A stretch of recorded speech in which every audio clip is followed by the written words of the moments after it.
ಮಲೆನಾಡು ಭಾಗದಲ್ಲಿ ಅಭಿವೃದ್ಧಿ ಮರೀಚಿಕೆ ಮತ್ತೆ ನಕ್ಸಲರ ನೆನಪು. ಚಿಕ್ಕಮಗಳೂರು ಜಿಲ್ಲೆಯ ಕಳಸ ತಾಲೂಕಿನ ಕಳಸದಿಂದ ಸಂಸೆ, ಕುದುರೆಮುಖ, ಎಸ್ಕೆ ಬಾರ್ಡರ್ ರಸ್ತೆ ಅಭಿವೃದ್ಧಿ ಆಗದಿದ್ದಕ್ಕೆ ಸ್ಥಳೀಯರು ಪುನಃ ನಕ್ಸಲರ ನೆನಪು ಮಾಡಿಕೊಂಡಿದ್ದಾರೆ. 45 ಕಿಲೋಮೀಟರ್ ಪ್ರಯಾಣದ ದಟ್ಟ ಕಾಡಿನ ನಡುವೆ ಸಾಗಲು ಅರಣ್ಯ ಇಲಾಖೆ ಸುಮಾರು 1 ಗಂಟೆ ಸಮಯ ನೀಡುತ್ತಾರೆ. ಆ ಸಮಯದಲ್ಲಿಯೇ ಸಾಗಬೇಕು. ಈ ರಸ್ತೆಯಲ್ಲಿ ಹೋಗುವುದೇ ಒಂದು ದೊಡ್ಡ ಸವಾಲು. ರಸ್ತೆಯ ಅಕ್ಕಪಕ್ಕದಲ್ಲಿರೋ ಮರಗಳು, ಬಾಗಿ ನಿಂತ ಕೊಂಬೆಗಳು, ಗುಂಡಿ ಬಿದ್ದ ರಸ್ತೆಯಲ್ಲಿ ಸಾಗುವುದೇ ಹರಸಾಹಸ. ಅದು ಎಲ್ಲಿ ಅಂತೀರಾ? ಈ ಸ್ಟೋರಿ ನೋಡಿ. ಸಂಪೂರ್ಣ ಹದಗೆಟ್ಟ ರಸ್ತೆ, ಅದರಲ್ಲಿ ಸಾಗಿದ್ರೆ ಇಡೀ ವಾಹನವೇ ಶೇಕ್. ಈ ರಸ್ತೆಯ ನಡುವೆ ಹೋಗುವುದಕ್ಕೂ ಭಯದ ವಾತಾವರಣ. ಹೌದು, ಇದು ಕಾಫಿನಾಡು ಚಿಕ್ಕಮಗಳೂರಿನ ಕಳಸ ತಾಲೂಕಿನ ಕುದುರೆಮುಖ ರಾಷ್ಟ್ರೀಯ ಉದ್ಯಾನವನದ ರಸ್ತೆಯ ದುಸ್ಥಿತಿ. ಕಳಸದಿಂದ ಮಂಗಳೂರಿಗೆ ಸಂಪರ್ಕಿಸುವ ರಸ್ತೆಯಂತೂ ಸಂಪೂರ್ಣ ಹದಗೆಟ್ಟು ಹೋಗಿದೆ. ಬರೋಬ್ಬರಿ 45 ಕಿಲೋಮೀಟರ್ನಷ್ಟು ರೋಡ್ ಗುಂಡಿಮಯವಾಗಿದೆ. ಕಳಸದಿಂದ ಎಸ್ಕೆ ಬಾರ್ಡರ್ ತನಕ ಅಯ್ಯೋ ರಾಮ ರಾಮ ಅಂತಾರೆ ಜನ. ಬಾರ್ಡರ್ ದಾಟಿದರೆ ಆ ನಂತರ ಸಿಗಲಿದೆ ದಕ್ಷಿಣ ಕನ್ನಡದವರೆಗೆ ಎಷ್ಟೋ ಉತ್ತಮ ರಸ್ತೆ. ಆದರೆ ನಮ್ಮ ಚಿಕ್ಕಮಗಳೂರು ಜಿಲ್ಲೆಯ ಈ ರಸ್ತೆಯಂತೂ ಸಂಪೂರ್ಣ ಹದಗೆಟ್ಟು ಹೋಗಿದೆ. ಇಲ್ಲಿ ವಾಹನಗಳಿಗೆ ಹೋಗುವುದಕ್ಕೂ ಸಮಯವೂ ನಿಗದಿಯಾಗಿದೆ. 45 ಕಿಲೋಮೀಟರ್ 1 ಗಂಟೆ ಟೈಮ್ ಕೊಡ್ತಾರೆ. ಆದರೆ ಈಗಿನ ಸ್ಥಿತಿಯಲ್ಲಿ ಅಷ್ಟರಲ್ಲಿ ಹೋಗುವುದಕ್ಕೆ ಸಾಧ್ಯವೇ ಇಲ್ಲ ಅಂತಿದ್ದಾರೆ ವಾಹನ ಚಾಲಕರು, ಪ್ರವಾಸಿಗರು ಹಾಗೂ ಸ್ಥಳೀಯರು. ಇನ್ನು ಕಳಸ ತಾಲೂಕಿನ ಜನರು ಏನೇ ಆದರೂ ಅವಲಂಬಿತವಾಗಿರೋದು ಇದೇ ರಸ್ತೆಯನ್ನೇ. ಕುದುರೆಮುಖ ಘಾಟ್ ಇಳಿದ್ರೆ ಮಾತ್ರ ಎಲ್ಲವೂ ಲಭ್ಯವಾಗುತ್ತೆ. ಎಮರ್ಜೆನ್ಸಿ ಕಾಯಿಲೆ ಬಂದರೂ ಕೂಡ ದಕ್ಷಿಣ ಕನ್ನಡ ಉಡುಪಿಯನ್ನೇ ನಂಬಿಕೊಂಡಿರೋದು.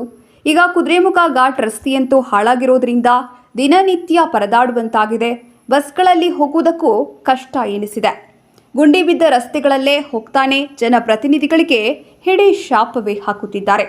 ಇದಲ್ಲದೆ ನಕ್ಸಲ್ ಚಟುವಟಿಕೆ ಇದ್ದಾಗ ಇಲ್ಲಿರೋ ಗ್ರಾಮಗಳು, ರಸ್ತೆಗಳು ಅಭಿವೃದ್ಧಿ ಆಗುತ್ತಿತ್ತು.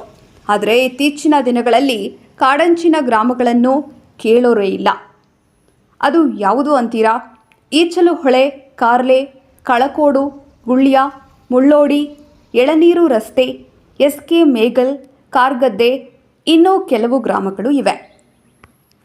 ಇನ್ನಾದರೂ ಸರ್ಕಾರಗಳು ಎಚ್ಚೆತ್ತುಕೊಂಡು ಜನರ ಸಮಸ್ಯೆಗಳನ್ನು ಬಗೆಹರಿಸಬೇಕು.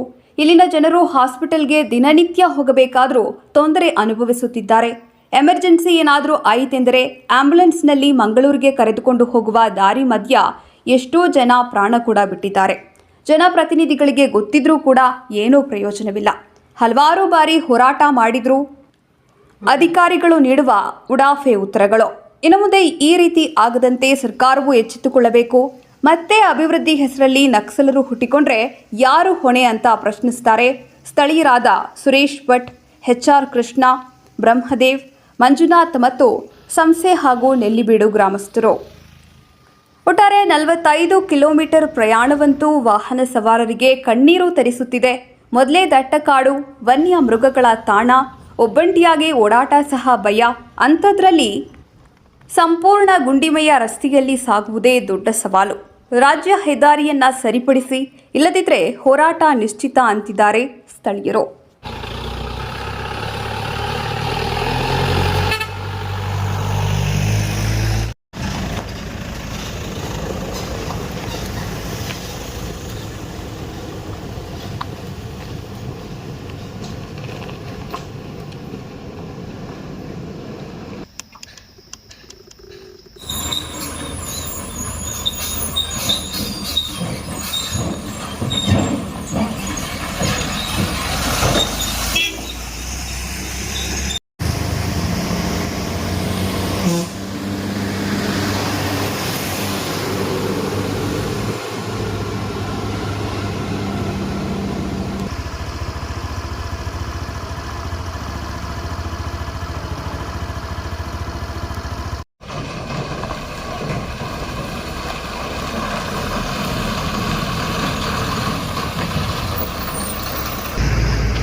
ವಿಡಿಯೋ ನೋಡಿದ್ದಕ್ಕೆ ಧನ್ಯವಾದಗಳು. ಮುಂದಿನ ವಿಡಿಯೋದಲ್ಲಿ ಸಿಗೋಣ. ಕ್ಷಣ ಕ್ಷಣದ ಸುದ್ದಿಗಾಗಿ ವೀಕ್ಷಿಸಿ ನ್ಯೂಸ್ ಕರ್ನಾಟಕ, ಸದಾ ನಿಮ್ಮ ಜೊತೆ.